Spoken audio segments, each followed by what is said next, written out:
I am very thankful to have the opportunity to talk to you guys today. As you guys know, we are in an extremely fortunate position to have Mark Herring be elected Attorney General, and now we need to fill his seat.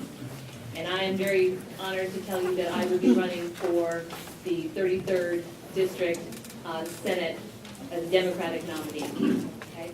And I think you guys know we have an unassembled caucus coming up on Saturday. It's an amazingly short turnaround. We just found out about it a week ago. I know a lot of you don't actually live in the 33rd, so bear with us. And hopefully, you might have some friends who do. Now, you guys here in Fairfax, I'm from Loudoun. I'll admit it. I will confess that straight up. So you guys, you haven't had the opportunity to get to know me the way that Loudoun people have.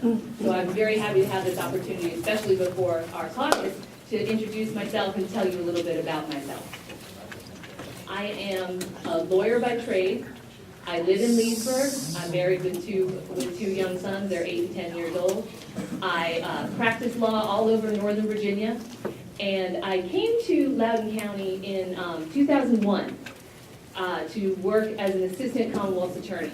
And I think you guys probably know that's to be a criminal prosecutor in the courts. And that was a terrific job. I loved it. I prosecuted thousands of cases, everything from reckless driving to first-degree murder. And even after I left that job, I wanted to stay in public service because I was committed to public service. So I served throughout my private practice as a guardian ad litem, which is an attorney who represents the interests of children in cases where they've been abused or neglected. I am very concerned about people having access to and the ability to get mental health treatment and mental health services. That's something that's been very important to me in my law practice. I have, and as a part of that, I served as an attorney and later as a special justice for mental commitment hearings. And unfortunately, that's something that's in the news way too much. I mean, Virginia Tech, and obviously the tragic events with Senator Deeds today. I also served on the Community Services Board, which is the Citizens Board for Loudoun County that oversees Loudoun County mental health. So this is something that would be very important to me as a senator. In 2010, I was actually appointed by our circuit court judges to serve as a judge, a substitute judge in our district courts. So I've even actually been a judge.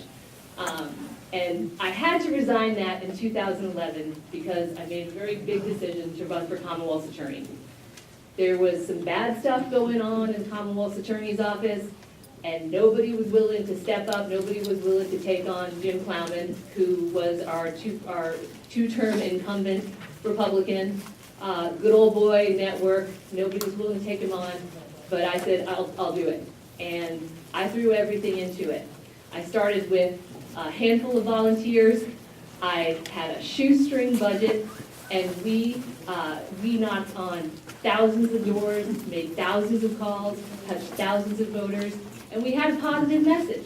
It was that, among other things, your access to justice shouldn't depend on who you know or your political affiliation, and that integrity and character are very important, and in fact, they're paramount.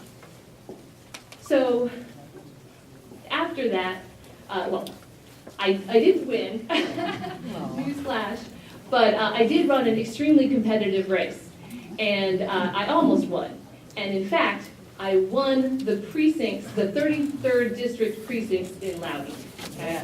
So the precincts that are included in Mark Herring's state Senate seat, I won those in 2011. After that, I have continued to stay involved in Loudoun County politics. I know a lot of you are recognized because I've seen you at events, I've seen you at canvassing kickoffs.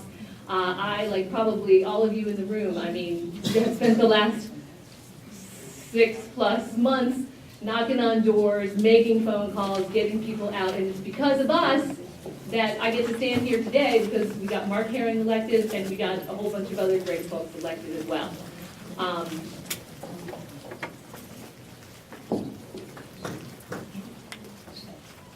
I I want to take a moment though, because when I told people in Loudoun that I wanted to run for this seat, they were very supportive, and people said, well, that's great, but when you ran for Commonwealth's attorney, you talked a lot about, truth and justice and those sorts of things, and that's terrific. And those are great ideals. But what are your ideas? What are the issues? Where do you stand on the various issues? How are you going to represent us in Richmond? So that got me thinking about, what do I want to communicate to you guys about how I feel and what I believe? So I'll tell you, I believe that education is an investment in our economic future, and we need to treat it that way. It's not an expense. We need to make the investment so that our kids are more competitive. I want to improve and enhance participation in early childhood education so that every kid has a chance. I want to invest in science, technology, engineering, and math curricula, because those are the kinds of curricula that are going to give our kids the skills that they need in the future. I believe that government should be transparent and accountable, and I believe that public officials should have public integrity. And as your senator, I will fight for bans on unnecessary gifts and gifts to all public officials, all elected officials, and their families. I believe that all Virginians are equal and that the law should treat them that way. And I believe in marriage equality. I would support any bills that would repeal the constitutional amendment banning same-sex marriages in Virginia. It's unjust, it's, in my mind, unconstitutional, and it is not something that we should see supporting here. I believe that we should make it easier to vote, not harder, okay? There has been a great movement afoot, and you guys know this, to pass these discriminatory voter ID laws. And make no mistake about it, the purpose of those laws are to suppress votes that they believe will be Democratic votes. I will work as your senator for more access, more early, and no excuse absentee voting. And I would fight against discriminatory voter ID laws.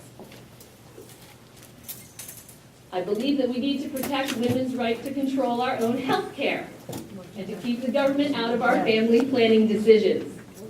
I am absolutely pro-choice, and I would fight to repeal the draft legislation and invasive ultrasound procedures that the Assembly has passed. Okay?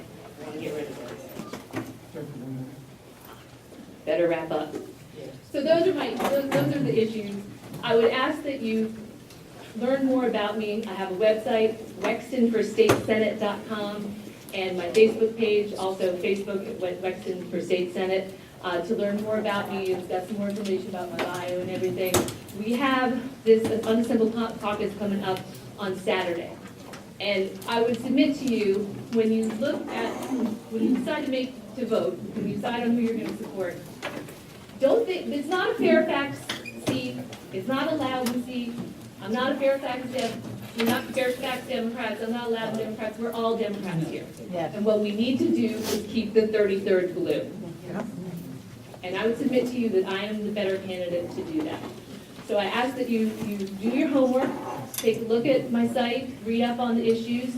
As I said, I've already won in a big chunk of the district, and I know you guys are super and are going to be very supportive. So I ask that you support me and come out and vote for me on Saturday. Thank you.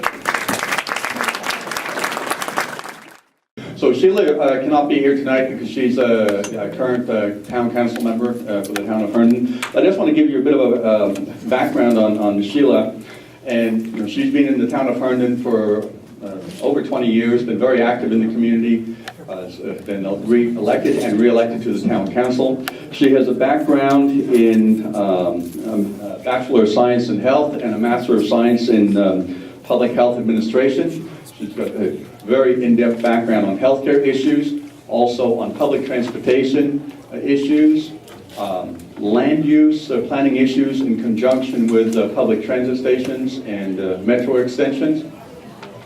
These are all items which are important to Northern Virginia from the point of view of, some of our biggest problems related to congestion, traffic, etc. And, healthcare, that's a big issue. And with her background in healthcare, she's going to be very strong in terms of supporting the Affordable Care Act, implementation of that at the state level, because as you well know, we don't have any real support with our current governor. Current governor-elect, of course, is a big improvement. And so just some more background on Sheila. So she's also got a very strong environmental record. In the Herndon area, we've got a number of creeks, large parks, environmentally sensitive areas, and she's a strong advocate for environmental causes, good quality land use management in conjunction with environmental causes, and ensuring that the environment and the water quality stays clean. And she's also a tenacious campaigner. I ran for town council with her in Herndon last year, and we all had a competition to see who would knock on most doors, and Sheila was the one who beat me, knocking on doors. She is out there, and she works, and she campaigns, she talks to people, and extremely effective in terms of getting her ideas across to voters, potential voters. And that is very important from the point of view of turning people out in this special election. It will be a low turnout. It's very important to get Democratic voters motivated and turned out in the election. So I think Sheila's going to be a strong advocate for Democratic causes in Richmond, and definitely go to her website. Take a look at what her background is, and then we've only got a few days. And those of you who live in the 33rd Senate District, make your evaluations and show up on Saturday. Thank you.